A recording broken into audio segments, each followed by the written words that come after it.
Babasahin natin ang sitwasyon sa Manila Hotel ngayong day 2 ng filing ng Certificate of Candidacy para sa eleksyon 2025.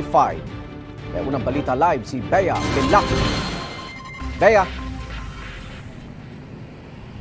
Igan, sa ngayon, tahimik pa rin dito sa labas ng Tent City sa Manila Hotel.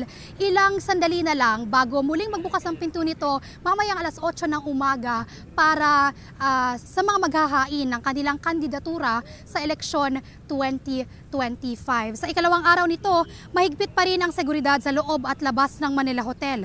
Sanib puwersa ang COMELEC, Philippine National Police, Philippine Coast Guard at iba pang security forces para masigurong ligtas ang pagdaraos ng COC at CONA filing period hanggang 5 PM pa ng October 8. Kanina, Igan, nag-ikot sa Tent City ang Explosive Ordnance Disposal Team ng PCG kasama ang mga K9 unit para muling suriin ang lugar bago ito buksan para sa mga gustong kumandidato. Kontrolado din ang mga pumapasok na sasakyan patungong Manila Hotel, partikular dito sa Katigbak Drive.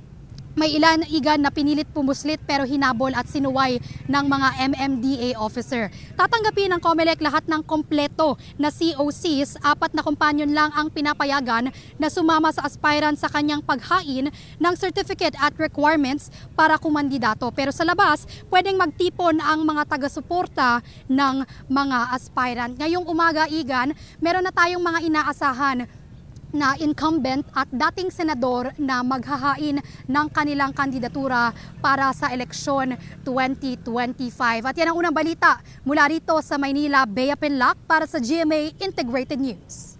Igan, mauna ka sa mga balita. Mag-subscribe sa GMA Integrated News sa YouTube.